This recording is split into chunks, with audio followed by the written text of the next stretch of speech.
खबरें जो हमें सीधा जोड़ती हैं आपसे, जिनका आपकी जिंदगी पर होता है सीधा असर। खबर का मतलब है एक भरोसा, और आपका भरोसा है हमारी जिम्मेदारी। ATL टीवी, भरोसा अलवर का।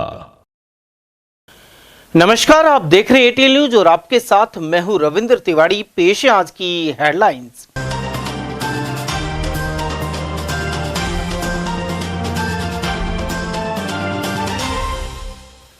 राजस्थान बजट का खुला पिटारा और सामने आई मिश्रित प्रतिक्रियाएं। अलवर को लेकर बड़ी घोषणाओं के अभाव के बीच अनेक विकास कार्यों का हुआ ऐलान। शादी में जातिगत टिप्पणी पर हुआ बवाल और 3 को किया घायल।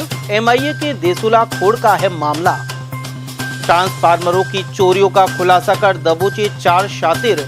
MIA में हुई घटनाओं को लेकर पुलिस ने की गिरफ्तारी। और नाबालिग से छेड़छाड़ का विरोध करने पर मां को कुल्हाड़ी मार किया घायल। 12 भड़कोल में सामने आई घटना। और अब जानते हैं खबरों को विस्तार से।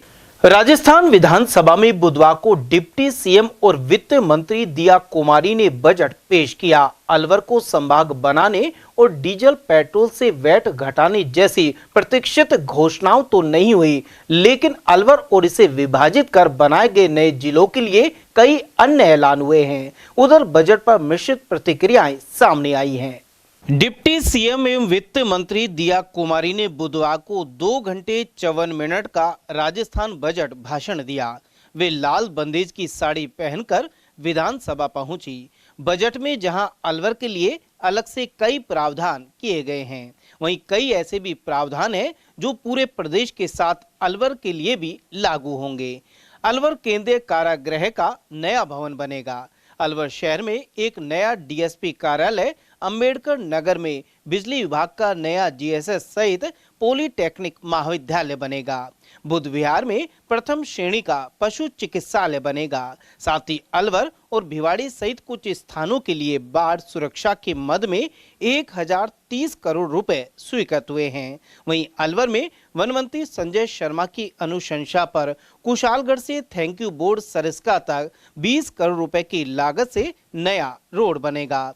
इससे दुर्घटनाओं में कमी आएगी। इसके अलावा यहां भ्रतरी मोड़ पर पुलिया बनाने के लिए 5 करोड़ रुपए का बजट दिया है। साथ ही जिंदोली घाटी की पुरानी रोड को बनाने के लिए 1.64 करोड़ रुपए जारी होंगे। यहां हनुमान वाटिका भी बनाने का विचार है। इसी तरह पेयजल पर नजर डालें तो प्रदेश में आने वाले साल में 600 ट्यूबवेल व 1200 हैंडपंप लगेंगे। इसमें अलवर सहित प्रत्येक जिला कलेक्टर को 1-1 करोड़ रुपए मिलेंगे। साथ ही नई जल नीति लाने का भी ऐलान किया गया। करीब 6500 गांवों को हर घर नल हर घर योजना से जोड़ा जाएगा। उधर खैरतल में इंटीग्रेटेड सैनिक कॉम्प्लेक्स स्थापित किया जाएगा। वहीं खैरतल तिजारा के अलावा 8 नए जिलों में मिनी सचिवालय भवन 3000 करोड़ रुपए की लागत से बनेंगे। NCR क्षेत्र में सरस उत्पादों के आउटलेट के लिए 100 करोड़ रुपए खर्च किए जाएंगे। वहीं वन्य जीव वाले क्षेत्रों से गांवों के विस्थापन और सुरक्षा पर 1500 करोड़ रुपए खर्च किए जाएंगे। गौरतलब है कि सरिस्का से भी ग्राम विस्थापन का दौर जारी है। वहीं गद्दिनों चर्चित रही अरावली पर्वतमाला के संरक्षण के लिए 4000 हेक्टेयर भूमि पर दीवार और स्थानीय बीजारोपण होगा। अवैध खनन पर कार्रवाई के लिए 130 करोड़ रुपए खर्च होंगे। वन मंत्री की पहल पर प्रतापगढ़ किला और बड़ौद रुंद हवेली का जीर्णोद्धार और विकास होगा। साथ ही 52 मोड़ की घाटी जिंदोली को हनुमान वाटिका के रूप में विकसित किया जाएगा। अलवर से जुड़ी घोषणाओं के लिए वन मंत्री संजय शर्मा ने मुख्यमंत्री भजनलाल शर्मा का आभार जताया है। कर्मचारी जगत को देखें तो 8वें वेतन आयोग के लिए कमेटी बनाने का ऐलान किया गया है। वित्त मंत्री दिया कुमारी ने 8वें वेतन आयोग के लिए हाई पावर कमेटी बनाने की घोषणा की है। उन्होंने कहा कि परीक्षाओं के लिए नई टेस्टिंग एजेंसी बनाई जाएगी। चिकित्सा जगत को देखें तो जिन मरीजों के पास डॉक्यूमेंट्स नहीं है, उन्हें भी अब राजस्थान में फ्री इलाज मिलेगा। वहीं महिलाओं के लिए घोषणाओं पर नजर डालें तो बजट में मुख्यमंत्री लखपति दीदी योजना में अब कर्ज की सीमा को 1 लाख से बढ़ाकर 1.5 लाख किया गया है। जलदाय विभाग में 3000 संविदा कर्मियों के अलावा होमगार्ड आदि की भर्तियों की घोषणा की गई है। इंफ्रास्ट्रक्चर क्षेत्र में सरकार 1800 करोड़ रुपए की लागत से नई सड़कें और ब्रिज बनाएगी। युवाओं का ध्यान रखते हुए सरकार ने 30,000 युवाओं को 10 लाख तक का ब्याज मुक्त लोन देने का भी ऐलान किया है। इसके अलावा सरकार ने दूसरे राज्यों से गाड़ी खरीदने पर टैक्स में छूट का भी ऐलान किया है। वहीं किसानों को देखें तो कृषि बजट में 1,19,408 करोड़ का प्रावधान किया गया है। यह पिछले साल से 7.59% ज्यादा है। 35 लाख किसानों को 25,000 करोड़ के ब्याज मुक्त फसली कर्ज दिए जाएंगे। इसके लिए 800 करोड़ ब्याज अनुदान पर खर्च किए जाएंगे। वहीं प्रदेश में इलेक्ट्रिकल वाहनों को बढ़ावा देने के लिए 250 ईवी चार्जिंग स्टेशन खुलेंगे। साथ ही सभी जिलों में पर्यावरण फ्रेंडली दाह संस्कार के लिए सेंटर बनेगा। हर पंचायत स्तर पर नमो वन विकसित करने और नमो नर्सरी की भी घोषणा हुई है। 8 नए जिलों और नई पंचायत समितियों में सरकारी दफ्तर बनाने का काम होगा। आगामी दिनों में पंचायत चुनाव होने और बजट में 3,467 नई ग्राम पंचायतों में विकास कार्यों के लिए 3,000 करोड़ का प्रावधान किया गया है। स्कूलों की बदहाली को लेकर विपक्ष मुद्दा उठाता रहा है। बजट भाषण में वित्त मंत्री ने सभी स्कूलों में टॉयलेट बनाने सहित अगले साल 2500 से ज्यादा स्कूलों की मरम्मत और जीर्णोद्धार के लिए 500 करोड़ खर्च करने का ऐलान किया है।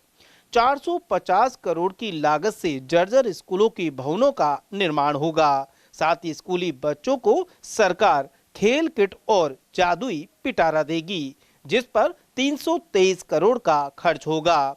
बिजली को देखें तो प्रदेश में 220 केवीए के 6 नए जीएसएस, 132 केवी के 13 जीएसएस और 33 केवी के 110 नए जीएसएस बनाए जाएंगे। वहीं नेशनल टेस्टिंग एजेंसी की तर्ज पर प्रदेश में राजस्थान टेस्टिंग एजेंसी की स्थापना होगी। इसमें ऑनलाइन टेस्ट सुविधा सहित परीक्षाओं के आयोजन की सुविधा होगी। बजट में जानकारी दी गई कि प्रति व्यक्ति आय 1,68,000 से बढ़कर 2,02,000 के पार पहुंच जाएगी। विकसित राजस्थान की संकल्पना को साकार करने में युवा शक्ति की महत्वपूर्ण भूमिका एवं योगदान है। हमारे माननीय मुख्यमंत्री श्री भजनलाल शर्मा जी का ध्येय है कि प्रदेश का युवा नौकरी लेने वाला नहीं बल्कि नौकरी देने वाला बने।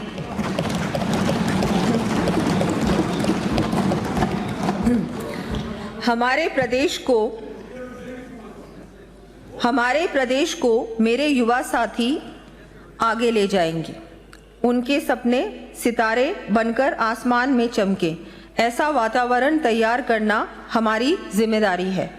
इसे ध्यान में रखते हुए हमने युवाओं के लिए vocational education, skill enhancement, career counselling के साथ साथ प्रक्रियाओं के सरलीकरण तथा शून्य अथवा न्यून ब्याज पर वित्त की उपलब्धता आदि पर विशेष फोकस किया है। साथ ही हम युवाओं को सरकारी व निजी क्षेत्र के लिए एम्प्लॉयबल बनाए जाने हेतु निरंतर प्रयासरत हैं।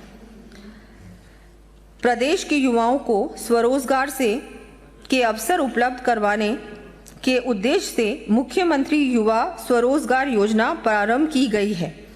इसके अंतर्गत 1 लाख युवाओं को 10 लाख रुपए तक के ऋण पर 100% ब्याज अनुदान तथा मार्जिन मनी अनुदान आदि की सुविधा दी जाएगी, जिस पर 1,000 करोड़ रुपए से अधिक की राशि व्यय की जानी प्रस्तावित है। आगामी वर्ष इस योजना से 30,000 युवाओं को लाभान्वित किया जाएगा।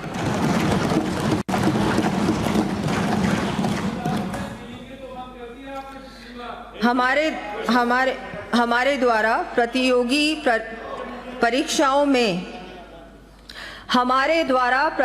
परीक्षाओं में पारदर्शिता लाने के लिए उठाए गए ठोस कदमों से पेपर लीक जैसी घटनाओं पर लगाम लगी है।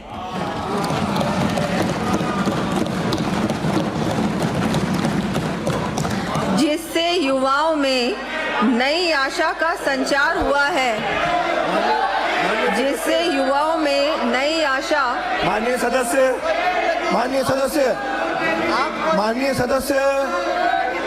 सदस्य, जब आपका मौका आए भाषण में तब बोलना। जिससे युवाओं में नई आशा का संचार हुआ है। इसी दिशा में एक और कदम उठाते हुए बहुत महत्वपूर्ण एक कार्य है जिसके बारे में मैं बताना चाहूंगी। अध्यक्ष महोदय, मुझे थोड़ा बोलने का जी। इसी दिशा में एक और कदम उठाते हुए नेशनल टेस्टिंग एजेंसी की तर्ज पर प्रदेश में राजस्थान स्टेट टेस्टिंग एजेंसी की स्थापना किए जाने की मैं घोषणा करती हूं। साथ ही हमारे द्वारा घोषित एवं प्रक्रियाधीन भर्ती परीक्षाएं बड़े पैमाने पर निर्बाध एवं समयबद्ध रूप से सप्ताह के सभी दिवसों में हो सके, इसके लिए ऑनलाइन टेस्टिंग सुविधा युक्त टेस्ट सेंटर्स का निर्माण भी किया जाएगा। प्रतिभावान विद्यार्थियों के नवाचार व्यवहारिक रूप से स्टार्टअप्स के रूप में विकसित हो सके, इसके लिए मेंटरशिप, एंटरप्रेन्योरशिप, इंक्यूबेशन सुविधाएं उपलब्ध करवाना आवश्यक है। इस हेतु नॉलेज पार्टनर्स के सहयोग से प्रदेश के प्रत्येक जिले के चयनित महाविद्यालय में vibrant, value driven innovation and business research for aspiration and nurturing talent program चलाया जाएगा।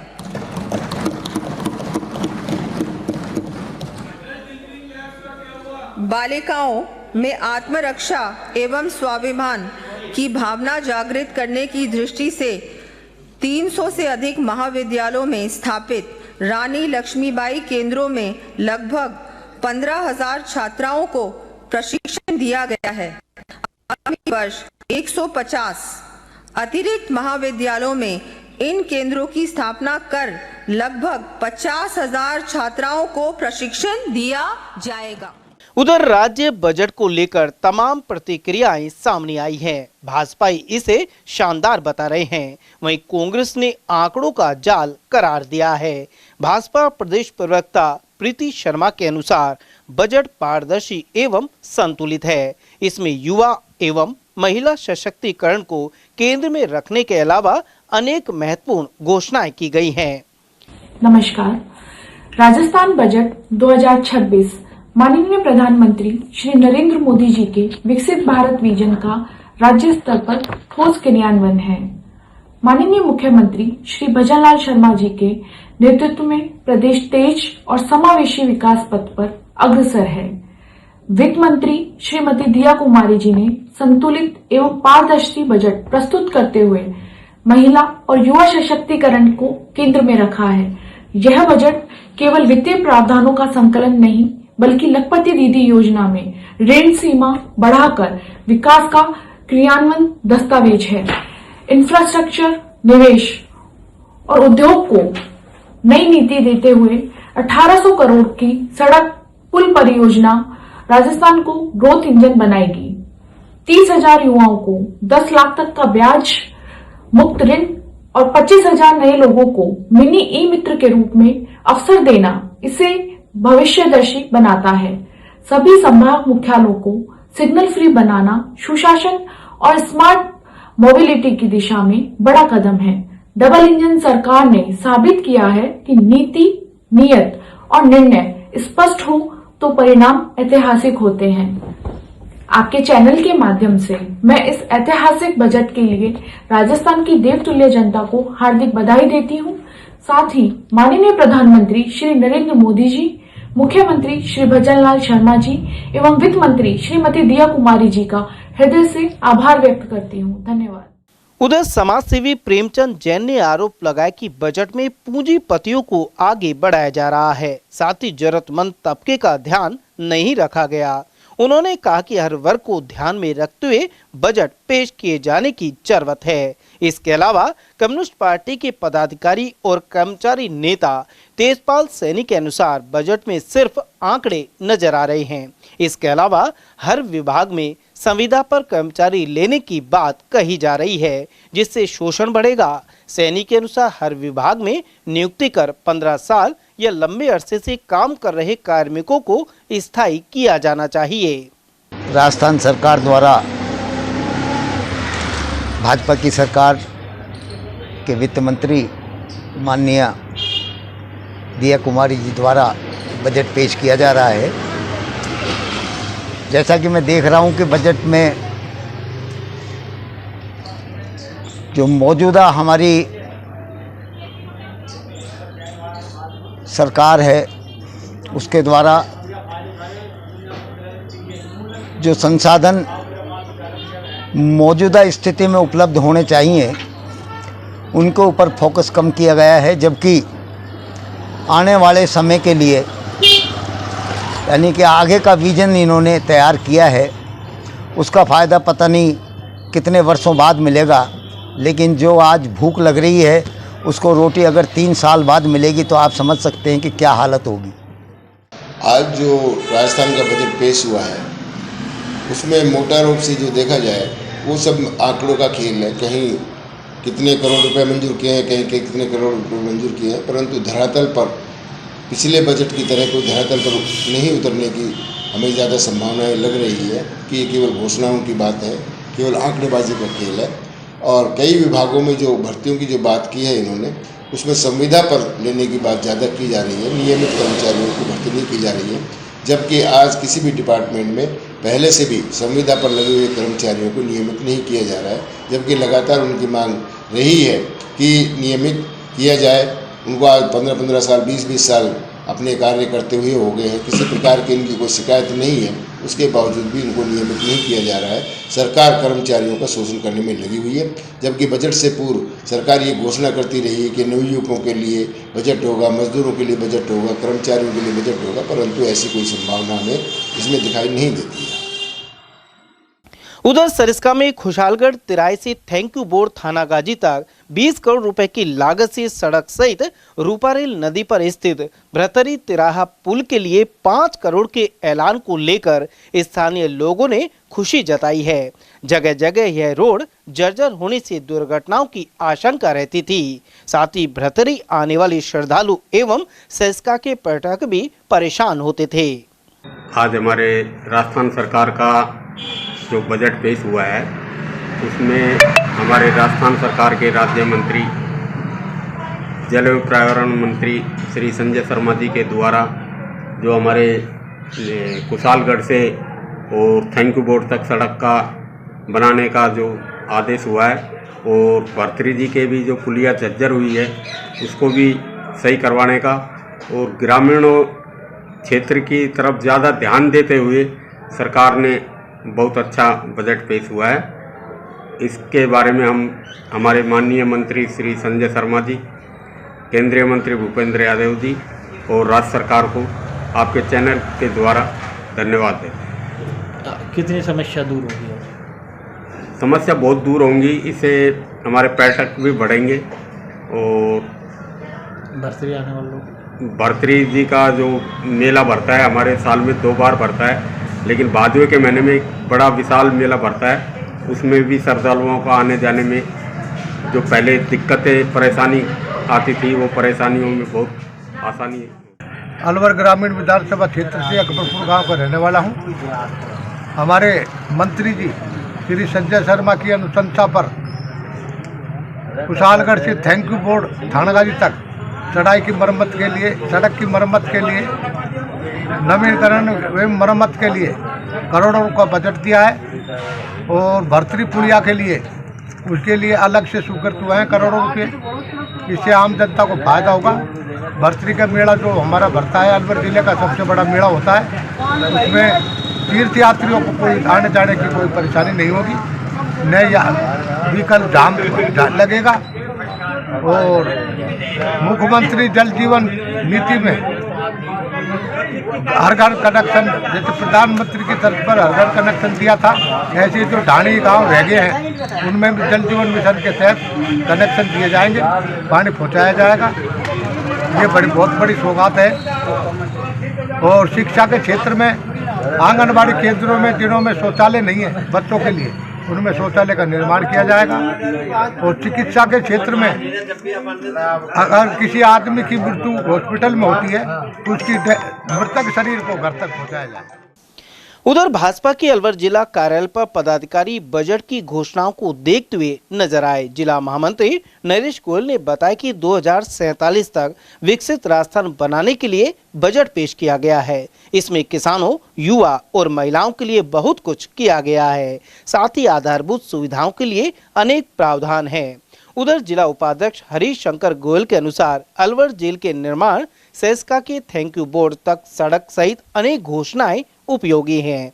यह बजट अलवर के साथ ही प्रदेश के विकास के लिए ऐतिहासिक साबित होगा। उधर chamber of commerce and industries के अध्यक्ष निकुंज सांगी के अनुसार इस बार किसानों को बजट समर्पित किया गया है। साथ ही अलवर जिले में परिसीमन के बाद औद्योगिक विकास की गति को बढ़ाए जाने की आवश्यकता है। साथ ही पूर्वी राजस्थान नहर परियोजना में तेजी लाई जानी चाहिए। उन्होंने अलवर को एनसीआर से बाहर करने पर भी जोर दिया है। वहीं केडलगंज व्यापारिक संचालन समिति के अध्यक्ष और कृषि मंडी के व्यापारी सत्य विजय गुप्ता के अनुसार बजट में किसान, उद्योग और व्यापार, बेरोजगार युवाओं के लिए प्रावधानों सहित 8वें वेतन आयोग के लिए कमेटी का गठन सराहनीय है। वहीं राजस्थान को विकसित बनाने के लिए मूलभूत सुविधाओं के विकास पर काम किया गया है। सर, राज्य सरकार का बजट आया है। आप काफी अनुभवी भाजपा के पदाधिकारी हैं, काफी बजट देखे हैं। अलवर के विकास के लिए इसमें क्या खास दिया है? तो माननीय भजन लाल जी, माननीय दिया कुमारी जी ने जो बजट पेश किया है, हमारे माननीय सांसद भूपेंद्र यादव जी और माननीय वन मंत्री संजय शर्मा जी की अनुशंसा पर कुशालगढ़, सरिस्का, बर्त्री जी, थानागाजी थैंक यू बोर्ड तक 20 करोड़ रुपए राशि स्वीकृत करी है सड़क के लिए। और 5 करोड़ रुपए जो भर्तरी जी की पुलिया है उसके लिए उन्होंने 5 करोड़ रुपए स्वीकृत किए। टोटल 25 करोड़ रुपए उसको स्वीकृत किए हैं। दूसरा, हमारे अलवर के लिए जेल के लिए एक जेल का नया भवन बनाया जाएगा। जिंदौली की जो सड़क है पुरानी वाली जिसमें भवन मोड़ है उसको सुदृढ़ीकरण किया जाएगा। 1.64 करोड़ रुपए उसके लिए स्वीकृत किए हैं। एक डीएसपी कार्यालय बनेगा नया, एक पॉलिटेक्निक कॉलेज बनेगा नया। और अभी थोड़ा सा डिटेल आनी बाकी है, डिटेल आ जाएगी जब मैं आपको। सर, राजस्थान की भजनलाल सरकार का बजट वित्त मंत्री डिप्टी सीएम दिया कुमारी ने पेश किया है। आप भारतीय जनता पार्टी के जिले के पदाधिकारी हैं, वरिष्ठ नेता हैं, काफ़ी अनुभव है, क्या प्रतिक्रिया आपकी? वित्त मंत्री माननीय दिया कुमारी जी ने विकसित राजस्थान 2047 को ध्यान में रखते हुए आम जनता के लिए पिटारा खोल दिया, जिसमें मुख्य जोर कृषि, युवा, इंफ्रास्ट्रक्चर, रोजगार व सभी क्षेत्रों को ध्यान में रखकर यह बजट पेश किया गया है। किसानों व कृषि संबंध क्षेत्रों के लिए 11,300 करोड़ रुपए का प्रावधान किया गया है। किसानों के हर क्षेत्र में, चाहे तो तलन दिलन का मामला हो, चाहे फ्री मिनी किट बांटने का मामला हो, चाहे किसानों को वार्ड वायरिंग का मामला हो, चाहे किसानों को बिजली का मामला हो, हर क्षेत्र में किसानों का ध्यान रखा गया है। इसके अलावा सड़क के सुधारीकरण के लिए 2700 करोड़ रुपए का प्रावधान किया गया है, जो कि अपने आप में एक बहुत बड़ा बजट है। 8वें वेतन आयोग के लिए उच्च स्तरीय कमेटी का जो गठन किया गया है, ये अपने आप में ऐतिहासिक है। इसके अलावा 10वीं 12वीं के छात्रों के लिए लैपटॉप खरीदने के लिए 20,000 की जो सहायता का जो इन्होंने घोषणा की है, ये निश्चित रूप से युवाओं के लिए और बच्चों के लिए एक वरदान सिद्ध होगा। बिजली के क्षेत्र में हम आत्मनिर्भर बने, इसके लिए बहुत सरकार ने योजनाएं की हैं। बहुत सारे नए बिजली घर बनेंगे, कुसुम योजनाएं चल रही हैं और सूर्य बिजली घर योजना के कार्य के लिए बहुत तेजी से कार्य हो रहे हैं। निश्चित रूप से जल्दी ही बिजली के रूप में राजस्थान आत्मनिर्भर हो जाएगा। और पंचायत व सचिवालयों के निर्माण के लिए 3,000 करोड़ का प्रावधान रखा है। निश्चित रूप से इस बजट में युवाओं का, कृषि में किसानों का, आम जन का, सरकारी कर्मचारियों का, व्यापारियों का, हर व्यक्ति का ध्यान रखा गया है। और 2047 के जो विकसित राजस्थान विजन है उसको निश्चित रूप से बजट सिद्ध करेगा। यह बजट एक ऐतिहासिक बजट है। सर, युवाओं की बात करें तो उनको क्या दिया गया? युवाओं के लिए खेलों के लिए बहुत सारा बजट दिया गया है। उनको लैपटॉप के लिए पैसे दिए जाएंगे और जहाँ जहाँ कृषि विश्वविद्यालयों में फैकल्टी की कमी है उनकी पूर्ति के लिए कार्य किया जाएगा। नए स्कूल भवन बनेंगे, जो पुराने स्कूल भवन हैं उनके पुनरुद्धार के लिए काफ़ी बजट दिया गया है। युवाओं को नौकरियों के लिए काफ़ी घोषणाएं की गई हैं। सर, जो बेरोजगार युवक हैं उनके लिए 10 लाख तक का जो ब्याज मुक्त ऋण देने की बात कही गई है, कितनी कारगर साबित होगी? ये बहुत कारगर साबित होगी। निश्चित रूप से बेरोजगार युवकों को अगर 10 लाख रुपए तक का लोन बिना ऋण के मिलता है तो निश्चित रूप से जो अपने स्वरोजगार और स्वदेशी योजना है, स्वदेशी भारत है, उसकी योजना निश्चित रूप से कारगर होगी। आपको लगता है कि सर ये विकास के लिए महत्वपूर्ण बजट साबित होगा? ये राजस्थान के लिए बहुत ऐतिहासिक बजट है। ऐसा बजट आज तक पेश नहीं हुआ।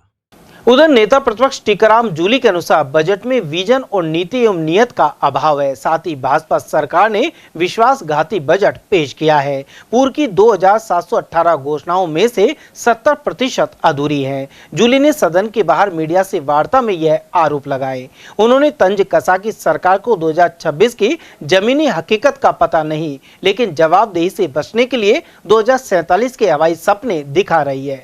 3000 करोड़ की घोषणा कर दी जिलों के अंदर मिनी सचिवालय बनाने के लिए। तो पिछली बार भी घोषणा की थी, उसमें कितने बन गए? मैं पूछना चाहता हूं इस सरकार से कि आपने पिछले बजट में भी घोषणा की थी तो कितने मिनी सचिवालय आपने बना दिए, या सिर्फ पब्लिक को गुमराह करने का काम आप कर रहे हैं? ये स्थिति इस सरकार की बनी हुई है। और आज का बजट तो इस प्रकार से है कि पूछो ही मत। यानी कि 3-4 तो मंत्री सो गए, आप भी देख रहे हो ऊपर से, पर आप लोग कह नहीं सकते, मैं कह सकता हूँ 3-3 मंत्री मैंने सोते हुए देखे इस बजट के दौरान। और तालियां, अगर डोटासरा जी नहीं कहें तो तालियां भी नहीं बजती इस बजट। 2-4-5 बार कह के जबरदस्ती ताली बजवाई, क्योंकि बजट में ऐसा कुछ था ही नहीं। तो सबसे पहले तो ये लड़ाई रहती है कि घोषणाएं वित्त मंत्री करे कि मुख्यमंत्री करे। इसमें भी ऐसा लगता है कुछ ना कुछ रोक के रखो। अब वो मोदी जी के नाम पे नर्सरी और लगा रहे हैं, नमो नर्सरी। यानी चापलूसी की भी हद होती है। भाई कहां तक यार आप कितना करोगे? कुछ तो आप सुनिए। और कह रहे हैं पिछले बजट में हमने पिछले साल 19 करोड़ पेड़ हमने लगा दिए और 10 करोड़ अब की बार लगाएंगे। मैं तो चाहता हूं 19 करोड़ आपने जो लगाए वो बचे। आप पहले तो उनका वेरिफिकेशन कराओ थर्ड पार्टी से। आप बताओ पब्लिक को कि 19 करोड़ पेड़ आपने राजस्थान में कहां लगाए, ताकि लोगों को पता चले और वहां लोकल लोगों को इसको संभालने की जिम्मेदारी दो। इस सरकारी पैसे का जितना दुरुपयोग आप कर रहे हो ना, जितना भ्रष्टाचार, जितने घपलेबाजी चल रही है ना, इतनी कहीं नहीं है। कहने को कृषि बजट अलग से था, आप बता दीजिए कृषि बजट में क्या मिला? किसान को 12,000 किसान सम्मान निधि देने का वादा किया था, कोई चर्चा ही नहीं है।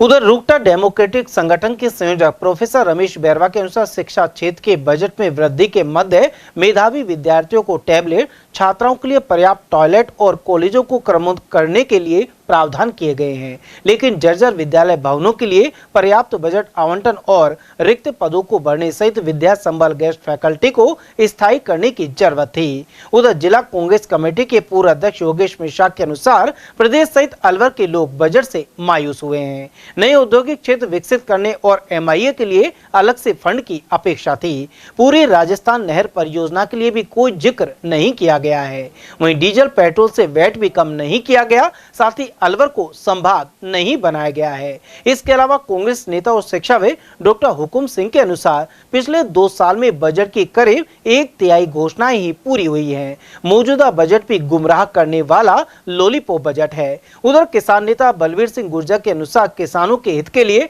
कुछ खास नहीं किया गया। किसानों को पानी और बिजली की पर्याप्त व्यवस्था सहित खाद बीज का इंतजाम होना चाहिए। उन्होंने कहा कि खेती पूरी तरह घाटे का सौदा साबित हो रहा है, इसके बावजूद किसानों को कोई लाभ नहीं मिल पा रहा है। राजस्थान सरकार में वित्त मंत्री दिया कुमारी ने बजट पेश किया है। आप कांग्रेस के वरिष्ठ नेता हैं, पूर्व जिला अध्यक्ष हैं, क्या प्रतिक्रिया आपकी? देखिए, बजट से राजस्थान की जनता को बहुत उम्मीद थी, खासकर अलवर जिले को बहुत उम्मीद थी, लेकिन वही ढाक के 3 बात निकले। ना तो ERCP को राष्ट्रीय परियोजना घोषित किया, ना अलवर को NCR से बाहर किया, ना MIA में फैक्ट्री एरिया में कोई नई फैक्ट्रियां कोई डेवलप करी। कुल मिला के ना कोई युवाओं को रोजगार की बात करी, महिलाओं को भी लॉलीपॉप देने की बात कर रहे हैं। तो महिला, युवा, कृषक बेरोजगार, व्यापारी, इवन सर्विस क्लास तक सब लोग अपने आप को ठगा सा महसूस कर रहे हैं। लॉलीपॉप बजट है, इसके अलावा कुछ नहीं है। और प्रदेश का जो विकास का स्तर है इससे बहुत पीछे जाएगा, आगे नहीं बढ़ेगा। तो डीजल पेट्रोल में वेट करने की मांग थी, डीजल पेट्रोल में वेट कम करना था, वो नहीं किया। सर, राजस्थान की भजनलाल सरकार का तीसरा बजट वित्त मंत्री डिप्टी सीएम दिया कुमारी जी ने पेश किया है। आप चैम्बर ऑफ कॉमर्स के चेयरमैन हैं, व्यापारी हैं, उद्योगपति हैं, बजट को लेकर क्या प्रतिक्रिया है? देखिए, सबसे पहले तो ये बजट मेरे को ऐसा लगता है किसानों के लिए बजट है। इसमें बहुत सारी बजट घोषणाएं डिप्टी सीएम साहब ने की हैं जो किसानों के हित को लेके की हैं, और क्योंकि राजस्थान कृषि प्रधान क्षेत्र है, शायद वो बहुत हद तक सही भी था। कुछ उम्मीद हमको अलवर के लिए थी, क्योंकि डबल इंजन की सरकार है, दो मंत्री हमारे केंद्रीय भी और जिले के मंत्री दोनों ही सीनियर मिनिस्टर हैं, तो काफ़ी उम्मीद थी। तो दिया तो है अलवर को, ऐसा नहीं है कि अलवर बिल्कुल खाली हाथ है, पर जितनी हमें उम्मीद थी अलवर के लिए वो नहीं मिला। मैं आशा करता हूं कि सारी घोषणाएं बजट में नहीं होती हैं, बजट के बाद भी बहुत सारी घोषणाएं होती हैं। मैं आशा करता हूं कि इस बजट के बाद ड्यूरिंग द फाइनेंशियल ईयर ज़रूर अलवर के लिए कुछ बड़ी घोषणाएं की जाएंगी जो अभी पाइपलाइन में है। सर, अलवर का जिस तरह से विभाजन हुआ है और उसके बाद सारी इंडस्ट्री दूसरे जिलों में चली गई हैं, आपको लगता है कि अलवर अब औद्योगिक विकास की गति से काफ़ी पिछड़ गया है, तो इसके औद्योगिक विकास के लिए काम होना चाहिए, बजट में कुछ घोषणाएं होनी चाहिए? देखिए, अलवर एनसीआर में आता है, और एनसीआर में जब कोई जिला आ जाता है तो विकास के जो बड़े सारे कार्य होते हैं वो एनसीआर बोर्ड द्वारा क्लियर होते हैं। और अलवर के औद्योगिक विकास में शायद इस वक्त एनसीआर एक बाधा बना हुआ है, और जो नए इंडस्ट्रियल एरिया डेवलप होने हैं अलवर में, वो एनसीआर बोर्ड में विलंबित है। मैं आशा करता हूं कि केंद्रीय मंत्री साहब के संयोग से वो नए इंडस्ट्रियल एरिया विकसित होंगे और अलवर में एक बार इंडस्ट्रियल ग्रोथ वापस आएगी। राजस्थान का जो बजट आया बहुत अच्छा बजट दिया है। इससे किसानों को, व्यापारियों को और सभी उद्यमियों को, सबको अच्छा है। और हर चीज में मुख्यमंत्री जी ने नेटवर्क को सही साथ लेके काम किया है और बढ़िया बजट दिया है।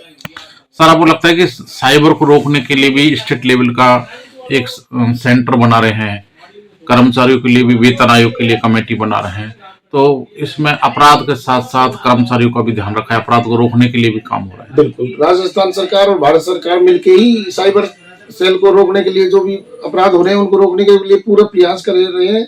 मुख्यमंत्री जी महोदय ने अलग अलग जगह थाने जो नियुक्त किए गए हैं उनमें पूरा ध्यान दे रहे हैं।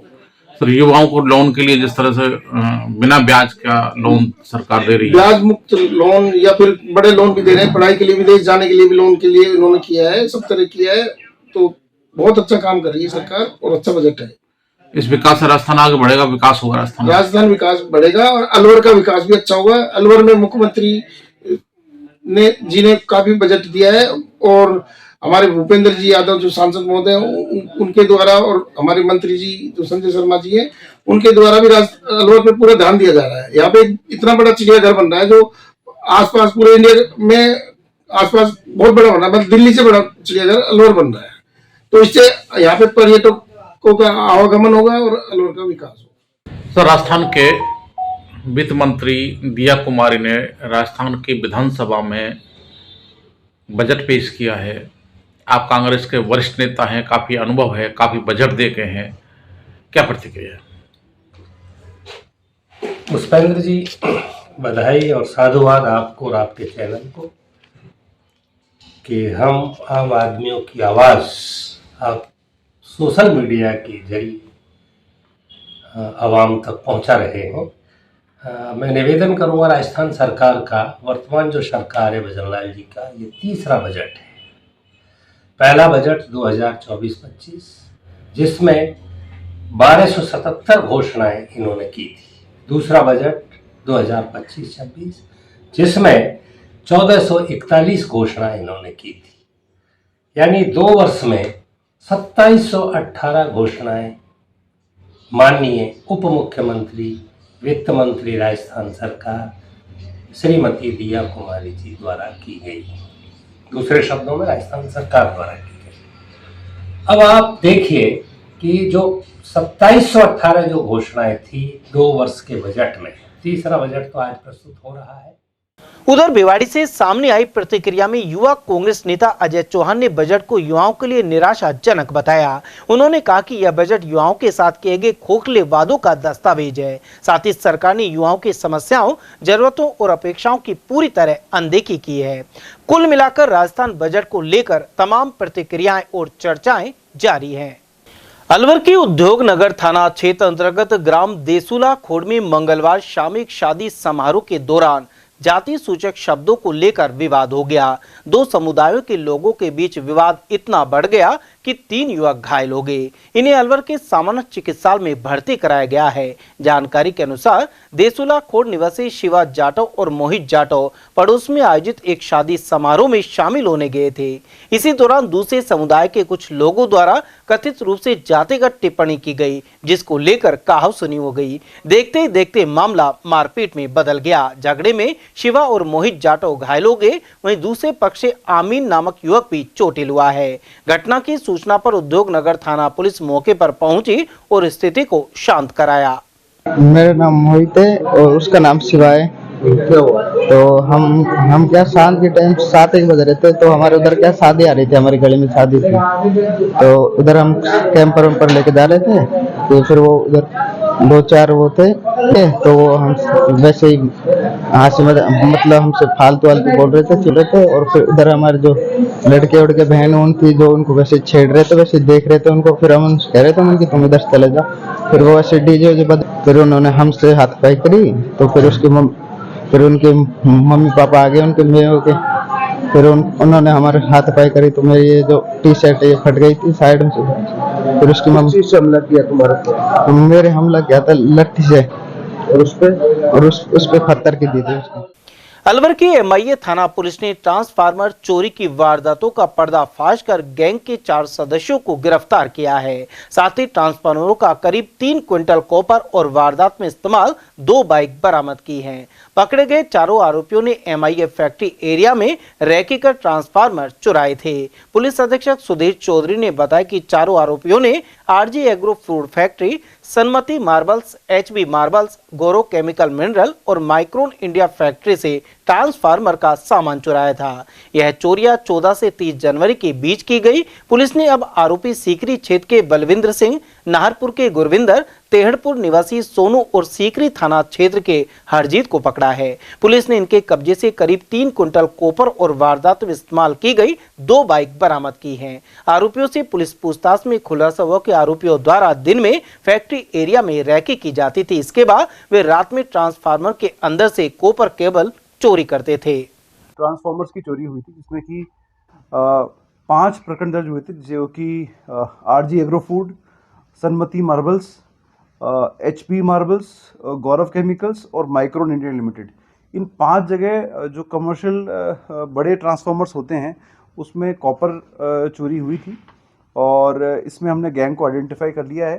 4 मुलजिम हमने गिरफ्तार किए हैं और 2 मोटरसाइकिल हमने बरामद किए।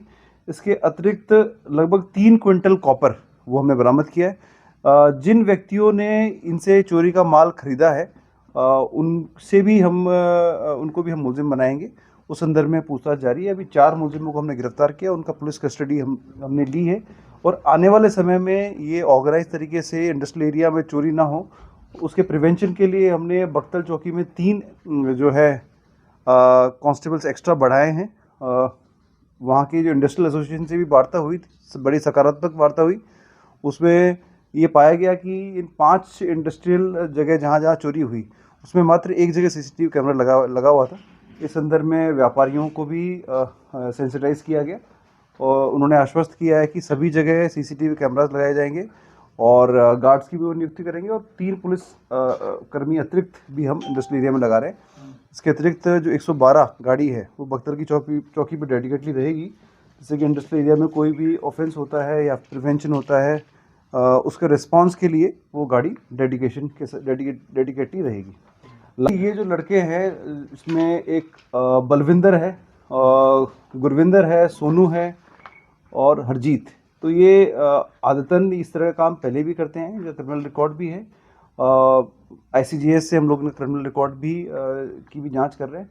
और जगह भी इन्होंने जो चोरियां की हैं उस संदर्भ भी हम इनसे पूछताछ कर रहे हैं। और ट्रांसफार्मर वाले चोरी कर रहे हैं, इसके अलावा देखिए क्योंकि कॉपर का जो प्राइस है वो इंटरनेशनल और डोमेस्टिक मार्केट में काफ़ी बढ़ गया है, तो इस संदर्भ में ग्रामीण इलाकों में भी इन्होंने ट्रांसफार्मर्स चोरी किए हैं।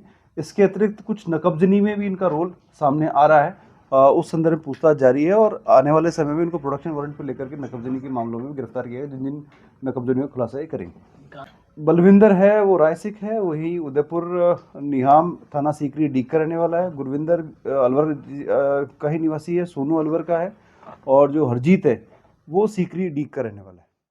मालाखेड़ा थाना अंतर्गत एक गांव में एक बुजुर्ग की हैवानियत उस समय सामने आई जब 12 साल की मंदबुद्धि के साथ छेड़छाड़ करने का विरोध करने पर उसने नाबालिग की मां पर कुल्हाड़ी चला दी। उसे अलवर के सामान्य चिकित्सालय में भर्ती कराया गया है। जानकारी के अनुसार पीड़िता की मां नरेगा में श्रमिक है और पति भी मजदूरी करने चला जाता है। ऐसे में घर पर रहने वाली 12 साल की उनकी मंदबुद्धि बेटी से पड़ोसी बुजुर्ग टॉफी दिलाने के बहाने छेड़खानी करता था। पड़ोसियों से जानकारी मिली तो महिला विरोध करने बुजुर्ग के घर पहुंची। इसी दौरान आरोपी ने उसके सर पर कुल्हाड़ी से हमला कर दिया। घटना के बाद से आरोपी फरार है और पुलिस उसकी तलाश कर रही है। मैं घर पे आई थी जब हमारे दौरान ये बोले न तो जीजी न पहले अब अपने ला लिया जो उनके घर चली गई। मैं गई, मैंने कि नो बता हमारे बच्चा को क्यों बुलाओ, तुम क्यों लालच दो। मैंने कि हमारा बच्चा तो मन गंदा आदमी है। जब मैंने उसके जब हाथ ना तो गाल गुप्ता काट लगो मेरे को। जब मैंने तो गाली मत काटे, मैंने सर एक डंडी उभारी उसको। जब वो मेरे को पता नहीं था, मेरे को जब यार टाँच कि मेरे पर हमला कर देगा, फिर दोबारा हमला करने की कोशिश करी ना उसने। जो हमारे देवरा पड़ोस में उसने बचा लिया उसको मेरे को। तो ये फरार हो गया फिर? हाँ जी। मतलब पड़ोसी क्या बताते हैं उसके बारे में? सब ये काम का गंदा आदमी है, ये छेड़खानी करता है बच्चे। हाँ। विधिक सेवा प्राधिकरण और महिला बाल अधिकारिता विभाग ने प्रताप ऑडिटोरियम में बाल विवाह मुक्त अभियान के तहत कार्यशाला की। इस दौरान प्राधिकरण से जुड़े जिला सत्र एवं न्यायाधीश अनंत भंडारी सहित न्यायाधीश मोहनलाल और अन्य विभागों के अधिकारी मौजूद रहे। इस दौरान बाल विवाह की रोकथाम के बिंदुओं पर मंथन हुआ। यह अभियान 100 दिन तक चलेगा। वक्ताओं ने जागरूकता अभियान को गांव-गांव तक पहुंचाने, स्कूल स्तर पर संवाद कार्यक्रम और सामुदायिक सहभागिता बढ़ाने पर जोर दिया। अधिकारियों ने स्पष्ट किया कि बाल विवाह की सूचना मिलने पर दोषियों के विरुद्ध सख्त कानूनी कदम उठाए जाएंगे। महिला एवं बाल विकास विभाग की ओर से और जिला विधिक सेवा प्राधिकरण की ओर से ये कार्यशाला आयोजित की गई, जिसमें बाल विवाह मुक्त भारत का अभियान का जो 100 दिन का कार्यक्रम है उसकी वर्कशॉप रखी गई है। इसमें सभी अलवर जिले के सभी दूर से जितने भी पैरालीगल वॉलंटियर्स हैं, अधिकारी हैं, सभी को एक जागरूकता कार्यक्रम चलाने के लिए वर्कशॉप आयोजित की गई है। इसमें आशा है कि वर्कशॉप में लोगों को जो स्टेक होल्डर्स हैं उनको ये बताया जाएगा कि किस तरह से ये कार्यक्रम आगे चलाया जाएगा और 100 दिन तक किस तरह से बाल विवाह का रोकथाम के लिए कार्यक्रम होंगे। अलवर के सोनावा डोंगरी में 1.5 वर्षीय मासूम आरिफ खेलते खेलते उबलते हुए पानी में गिर गया। इसके चलते उसका एक हाथ गंभीर रूप से झुलस गया। जिला अस्पताल में बालक का उपचार जारी है। परिजनों के अनुसार आरिफ घर में खेल रहा था। इसी दौरान वह गर्म पानी के बर्तन के पास पहुंच गया और संतुलन बिगड़ने से उबलते पानी में गिर पड़ा। पीड़ित परिवार रैनी थाना क्षेत्र के ईटोली गाँव के निवासी है। वे वर्तमान में अलवर के सोनावा डोंगरी क्षेत्र में किराए पर रह रहे हैं। जल गया पानी में। कैसे जल गया? उबल रहा था पानी, उसमें हाथ दे दिया बच्चे ने। कहाँ के निवासी हो? रैनी के। घटना कब की है? अभी की। उसके बाद रैनी लेके गए? नहीं, सीधे ही लेके आए हो? अलवर में रहते हैं किराए। अलवर में कहाँ रहते हो? सोनावा। गर्म पानी में आ जाएगी। शहर की एक निजी फाइनेंस कंपनी के पूर्व कर्मचारियों द्वारा ग्राहकों से किस्तों की रकम तो वसूल ली गई, लेकिन इसे कंपनी में जमा नहीं करवाया गया। आरोपी के अभियुक्तों ने आपसी साजिश के तहत करीब 10 लाख रुपए की राशि हड़प ली। मामले में बैंक ने इस्तगासे के जरिए कोतवाली थाना पुलिस में मुकदमा दर्ज करवाया है। परिवादी SD royal capital private limited ने न्यायालय में परिवाद प्रस्तुत किया था। इसमें बताया गया कि कंपनी के पूर्व कर्मचारी हिमांशु शर्मा, दुर्गेश सिंह नरूका, रोहित कुमार मुदगर और विवेक सिंह नरूका ने मार्च, अप्रैल और मई माह में ग्राहकों से किस्तों की राशि वसूल की थी, लेकिन वह रकम कंपनी के खाते में जमा नहीं कराई गई। जब बकाया किस्तों को लेकर ग्राहकों से संपर्क किया गया तो उन्होंने बताया कि वे भुगतान पहले ही कर चुके हैं। आरोपी की वसूली गई राशि अभियुक्तों ने अपने निजी उपयोग में ले ली। रकम वापस मांगने पर अभियुक्तों द्वारा कंपनी के कर्मचारियों को धमकियां दी गई। परिवादियों द्वारा पहले कोतवाली थाना और बाद में पुलिस अधीक्षक को शिकायत भेजी गई, लेकिन कार्रवाई नहीं होने पर न्यायालय की शरण ली गई थी। अब अदालत के आदेश पर पुलिस ने मुकदमा दर्ज कर जांच शुरू कर दी है। अलवर कोतवाली थाना क्षेत्र से 15 वर्षीय नाबालिग किशोरी के लापता होने का मामला सामने आया है। किशोरी के परिजनों ने एक युवक पर उसे बहला फुसला कर ले जाने का संदेह जताया है। वहीं पुलिस ने मामला दर्ज कर जांच शुरू कर दी है। पुलिस के अनुसार घटना 9 फरवरी की रात की है। परिजन रात को खाना खाने के बाद अपने अपने कमरों में सो गए थे। देर रात करीब 2 बजे परिजनों की नींद खुली तो किशोरी अपने कमरे में नहीं मिली। इसके साथ ही घर में रखे करीब 15 लाख के सोने चांदी के आभूषण भी गायब पाए गए। परिजनों ने पुलिस को बताया कि कुछ समय से एक बाहरी युवक उनके पास में किराए पर रह रहा था। एक किशोरी उसके संपर्क में थी। अलवर के नंगली सर्किल बनेटी भवन पर निर्मित सुप्रीम मार्केट के चलते नाले का पटाव कर बंद करने से परेशानी खड़ी हो गई है। आरोपी के इस निर्माण के दौरान कंपनी बाग मुख्य सड़क पर बहने वाले नाले को पटाव करके बंद कर दिया गया। साथ ही करीब 1 फुट ऊंचा चबूतरा सरकारी सड़क पर बना लिया गया है। इसके चलते बांगा बोन हॉस्पिटल की गली के बाशिंदों को परेशानी हो रही है। वजह यह कि इनके घरों के पानी का निकास बंद हो गया है। एडीएम सिटी को पूर्व में इसकी शिकायत की गई थी। उधर नगर निगम के कर्मचारी मौके पर पहुंचे तो अधूरी सफाई करके वापस चले गए। कर्मचारियों का कहना था कि उनके पास सफाई का आदेश है, नाला तोड़ने का नहीं। डॉक्टर अनिल बांगा के अनुसार यहां सड़क पर नाले का पानी बह रहा है, इससे लोग गंदगी और बदबू भरे माहौल में जीने को मजबूर हैं। उन्होंने उच्च अधिकारियों से तत्काल कार्रवाई की अपेक्षा जताई है। भारत स्काउट गाइड राज्य मुख्यालय द्वारा जयपुर में हुई राज्य पुरस्कार अवार्ड रैली में अलवर जिला प्रशिक्षण आयुक्त प्रमोद कुमार शर्मा को सम्मानित किया गया। उत्कृष्ट कार्य करने पर राज्यपाल हरिभाऊ बागड़े द्वारा उन्हें सम्मान प्रदान किया गया है। सीओ स्काउट राजेंद्र प्रसाद मीणा ने यह जानकारी दी। उन्होंने बताया कि प्रमोद कुमार शर्मा ने सामुदायिक कार्यक्रम और पर्यावरण के क्षेत्र में विशिष्ट कार्य किया है। राज्यपाल द्वारा अलवर के स्काउट गाइड इमरोर रेंजर का भी अभिनंदन किया गया। अलवर के लाल खान अखेपुरा मोहल्ला स्थित शिव मंदिर में 11वां प्राण प्रतिष्ठा महोत्सव आयोजित हुआ। इस दौरान भगवान भोलेनाथ के भजन कीर्तन प्रस्तुत किए गए। कलाकार महेंद्र अमन, सुभाष मोहन यदुवंशी, विकास अग्रवाल और कमल कान्हा ने भजन गाए। साथ ही सुंदरकांड पाठ और हवन यज्ञ सहित भंडारे का आयोजन किया गया। महेश कुमार जी। कौन सी जगह क्या कार्यक्रम किया गया? अखेपुरा लाल खान मोहल्ला है और यहाँ पर हर साल की तरह 11वां प्राण प्रतिष्ठा महोत्सव मनाया जाता है, जिसमें कल 10 फरवरी को हमारे भजन संध्या का प्रोग्राम हुआ है और आज सुबह सुंदरकांड का पाठ का आयोजन किया गया और अब 12 से 1 बजे के बीच में अब हमारा भंडारा का प्रोग्राम स्टार्ट करने जा रहे हैं। कब से हो रहा है? ये पिछले 11 सालों से करा रहे हैं, सभी भक्तों की तरफ से, परिवार और सभी मोहल्ले वालों की तरफ से। अलवर शहर में अरावली फैशन शो 2026 के ऑडिशन जयंती मॉल स्थित top notch roof top restaurant में आयोजित किए गए। ऑडिशन के दौरान प्रतिभागियों ने रैंप वॉक के जरिए आत्मविश्वास, सौंदर्य और प्रस्तुति कौशल का प्रदर्शन किया। फैशन और मॉडलिंग उद्योग के पेशेवरों ने उम्मीदवारों का मूल्यांकन किया और उन्हें मार्गदर्शन दिया। यहां से चुने गए प्रतिभागी आगामी ग्रैंड फैशन शो में हिस्सा लेंगे। आयोजक प्रदीप अग्रवाल, शो डायरेक्टर ऋषि मेहरा, निर्णायक लवीना चौथा रामणी, तन्वी पारिक, शाहिल अर्नेजा और चंचल जैन आदि इस दौरान मौजूद रहे। उन्होंने बताया कि इस तरह के आयोजनों से राजस्थान के नए टैलेंट को पहचान मिलती है और फैशन क्षेत्र में करियर के नए मौके खुलते हैं। वहीं शो का ग्रैंड फिनाले अलवर में आयोजित होगा। उधर इस टीम में गौरांश, सिकंदर, अर्जुन, हेमंत आदि शामिल रहे। भारतीय कम्युनिस्ट पार्टी शहर कमेटी ने अलवर के सूखे पेड़ों को हटाने की मांग की है। पदाधिकारी मनमोहन सैनी के अनुसार कंपनी बाग और मन्निकाबाड़ी स्कूल के पास 4 एवं मनुमाग पेट्रोल पंप के सामने की सड़क पर 3 पेड़ सूख चुके हैं। ये कभी भी गिर सकते हैं और बड़ा हादसा हो सकता है। गौरतलब है कि कुछ साल पहले कंपनी बाग में एक नेत्र चिकित्सक की जान अचानक पेड़ गिरने से चली गई थी। भारतीय कम्युनिस्ट पार्टी शहर कमेटी द्वारा जिला कलेक्टर को, प्रशासन को हमने एक ज्ञापन दिया है।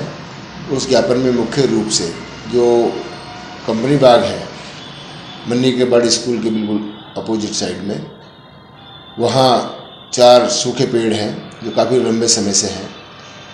इसी प्रकार से मनुमार्ग रोड पर भी 3-4 पेड़ जो सूखे हुए हैं ये पेट्रोल पंप के बिल्कुल अपोजिट साइड में।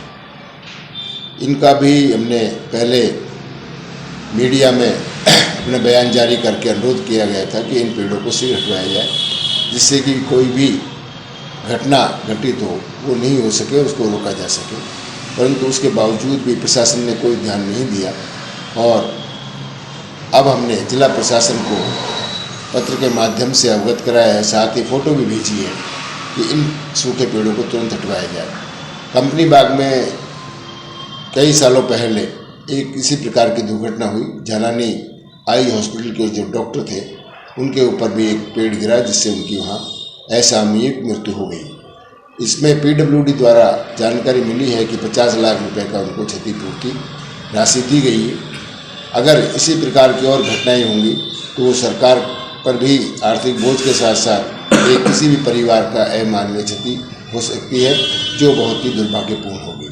हम प्रशासन से मांग करते हैं कि शीघ्र ही किसी प्रकार की कोई दुर्घटना नहीं हो, इसलिए इन सूखे पेड़ों को तुरंत हटवाया जाए, क्योंकि अधिकांश जो शहर में दुर्घटनाएं हो रही हैं उसमें प्रशासनिक लापरवाहियाँ ज़्यादा आ रही हैं। अभी जैसे आप अलवर बहरोड मार्ग पर अपने शिवाजी पार्क के सामने ही 2-3 घटनाएं हो चुकी हैं।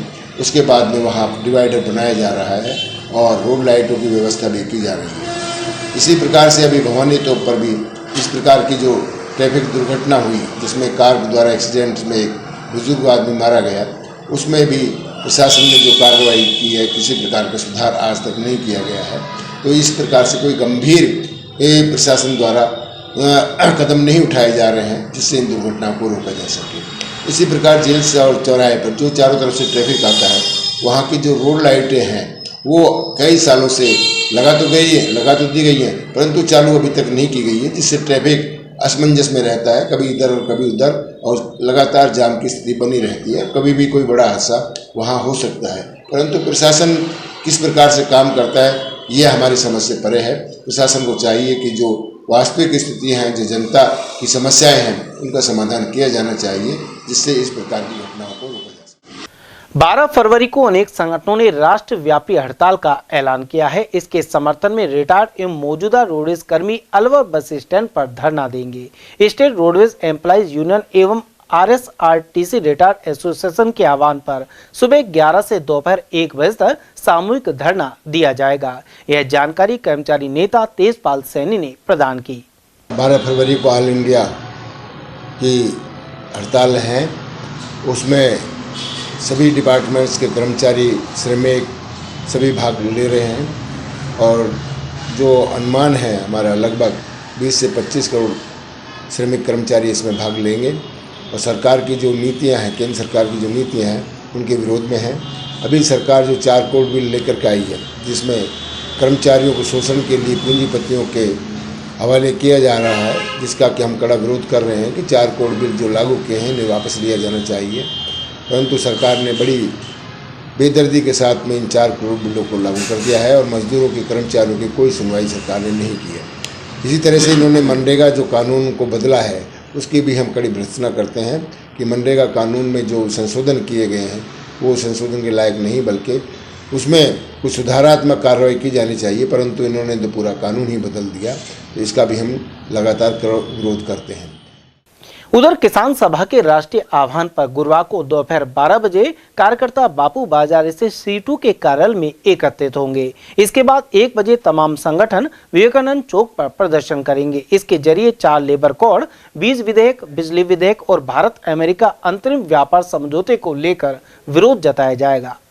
आर्यकन्या उच्च माध्यमिक विद्यालय मालवीय नगर में निर्वाचन साक्षरता उत्सव का आयोजन किया गया। निर्वाचन साक्षरता क्लब के इस कार्यक्रम की अध्यक्षता निर्वाचक रजिस्ट्रीकरण अधिकारी माधव भारद्वाज ने दीप प्रज्वलन कर की। आरंभ में राष्ट्र गीत का गायन हुआ। वहीं रंगोली, निबंध और पोस्टर प्रतियोगिता में सर्वश्रेष्ठ प्रतिभागियों को सम्मानित किया गया। साथ ही सांस्कृतिक प्रस्तुतियां दी गई।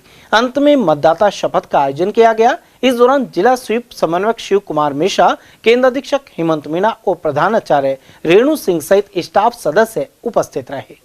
समाचार में वक्त हो चला एक छोटे से अल्प विराम का। आप बने रहिए एटीएल टीवी के साथ। हीरे, सोने, चांदी के जेवरातों के विक्रेता दुर्गा प्रसाद सुनील दत्त ज्वेलर्स, बजाजा बाजार, Alwar.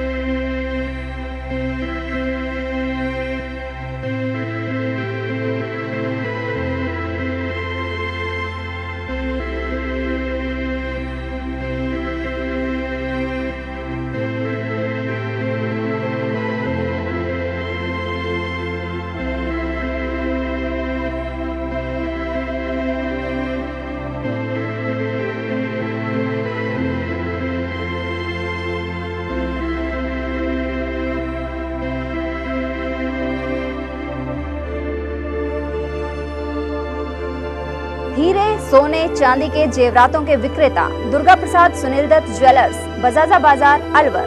Phone number 0144233863 and 2338663। Furniture का 32 साल पुराना जाना माना नाम राहुल डेकोर। यहाँ आपकी लाडली बिटिया के लिए अथवा अपने घर के लिए सभी प्रकार का सागवान का फर्नीचर उपलब्ध है।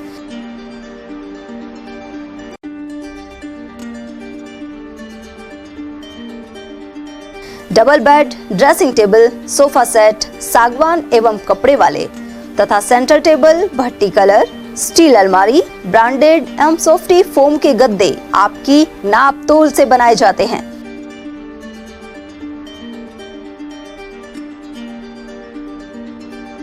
सभी सामान एक ही छत के नीचे उपलब्ध।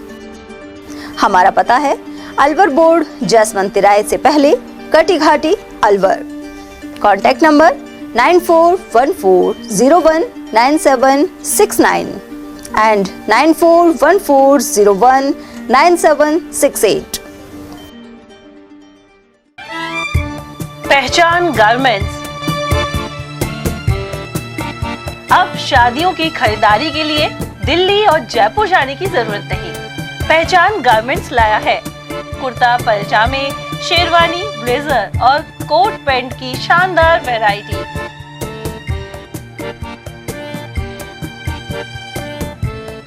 अगस्त 95 से काम कर रहा हूँ। आज मेरे को काम करते हुए 29 साल हो गए हैं और मैंने बीच में शारीरिक प्रॉब्लम की वजह से शोरूम बंद भी कर दिया था।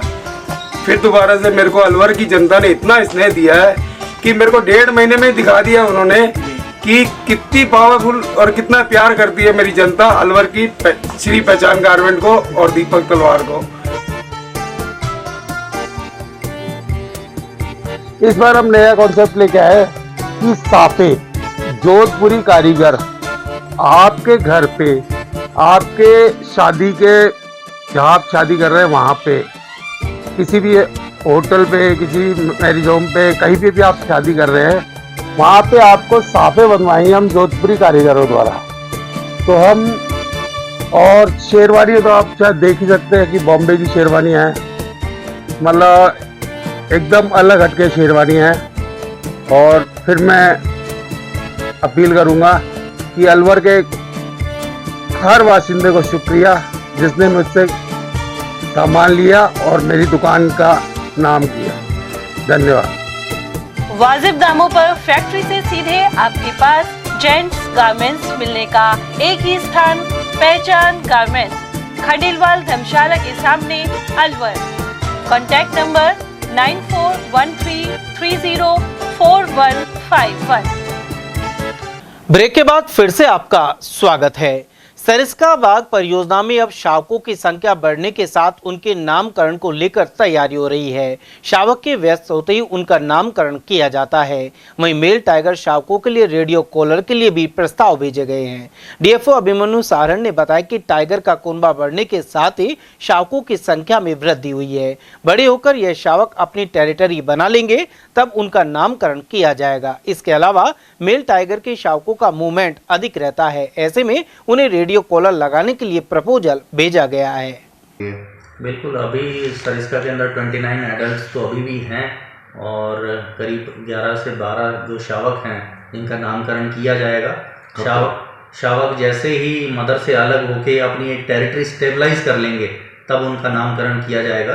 तो उस पर अभी शावक जैसे जैसे कुछ मदर के साथ में हैं, कुछ बिछड़ रहे हैं, कुछ कहीं जा रहे हैं और वापस आ रहे हैं। जैसे ही कुछ टाइगर कब्स, जैसे मेल जो टाइगर कब हैं उनका नेचर होता है कि ज़्यादा मूव करते हैं, कहीं और चले जाते हैं, तो उनके लिए हमने एक प्रपोजल भेजा है। लेकिन अभी उस प्रपोजल पे अगर विचार होता है तो हम डेफिनेटली उनके रेडियो कॉलर्स लगाएंगे। कितने हैं सर? ऐसे 6 मेल कब्स हैं।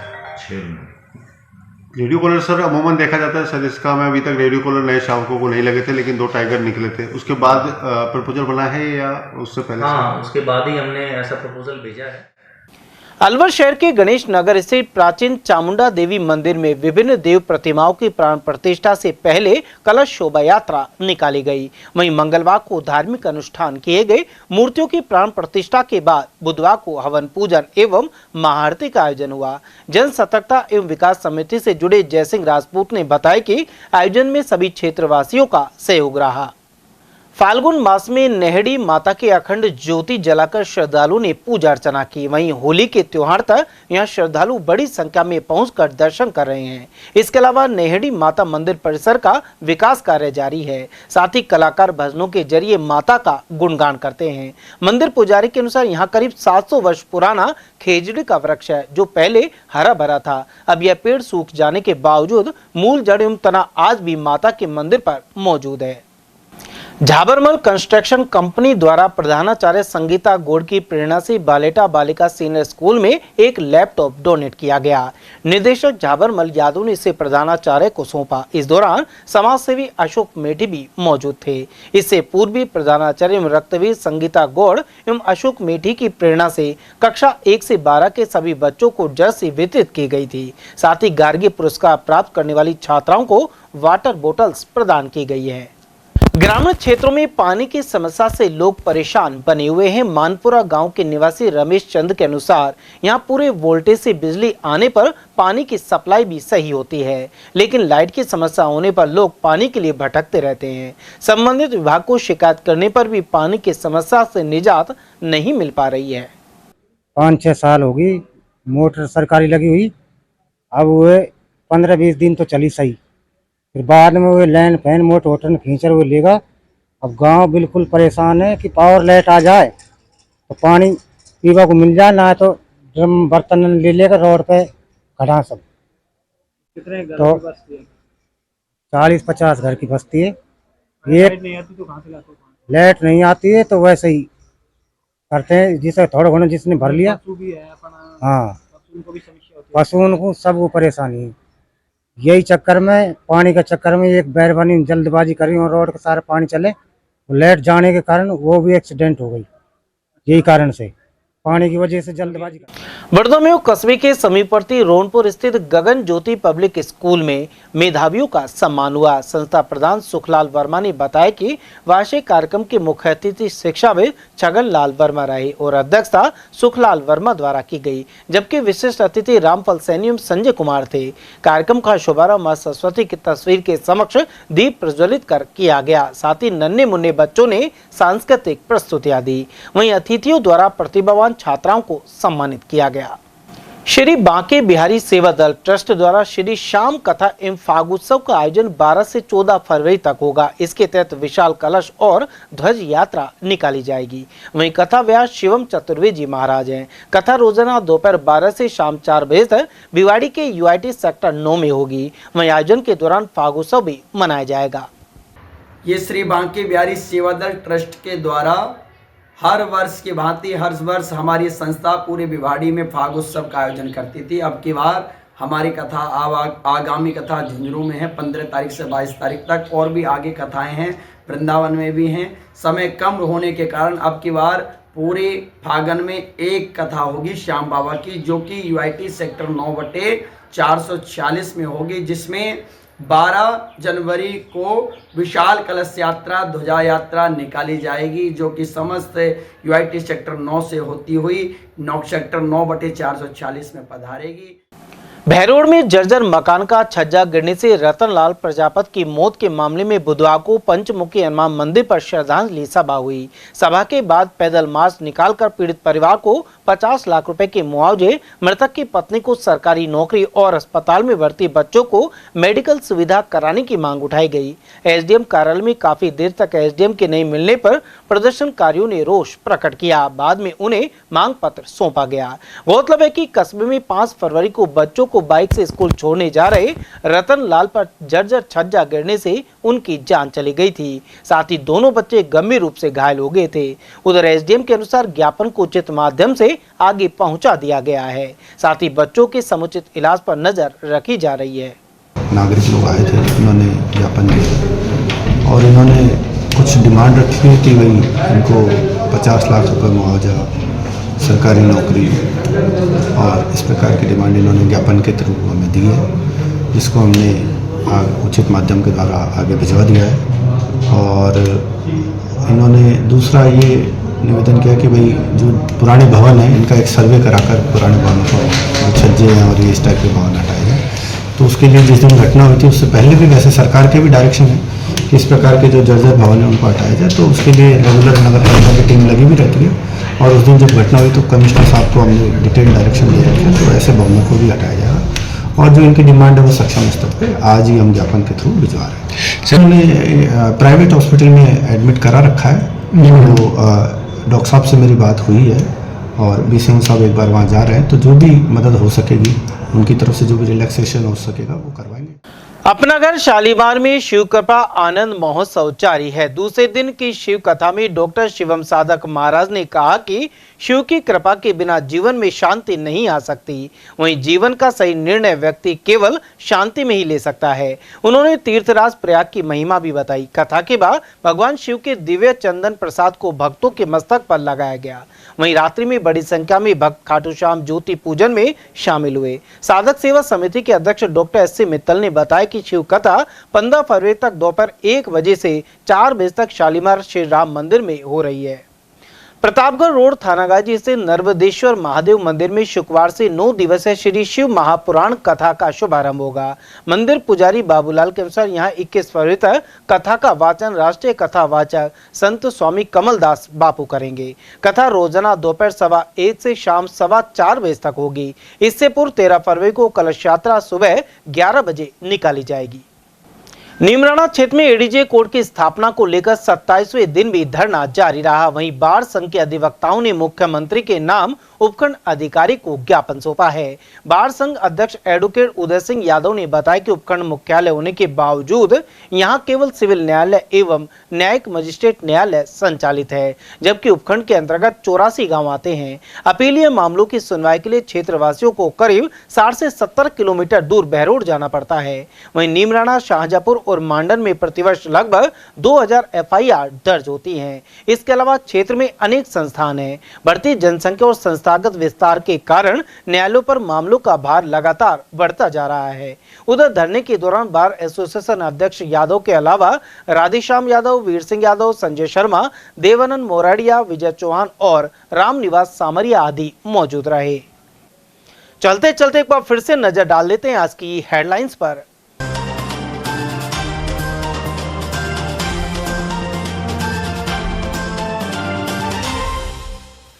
राजस्थान बजट का खुला पिटारा और सामने आई मिश्रित प्रतिक्रियाएं। अलवर को लेकर बड़ी घोषणाओं के अभाव के बीच अनेक विकास कार्यों का हुआ ऐलान। शादी में जातिगत टिप्पणी पर हुआ बवाल और 3 को किया घायल। एमआईए के देसुला खोड़ का है मामला।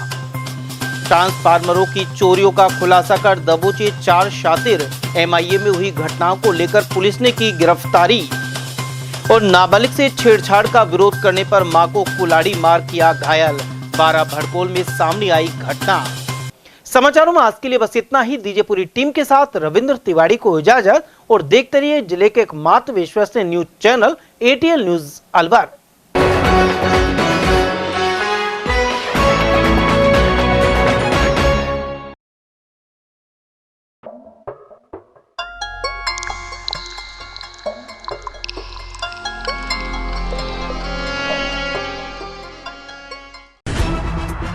खबरें जो हमें सीधा जोड़ती हैं आपसे, जिनका आपकी जिंदगी पर होता है सीधा असर। खबर का मतलब है एक भरोसा, और आपका भरोसा है हमारी जिम्मेदारी। ATL TV, भरोसा अलवर का।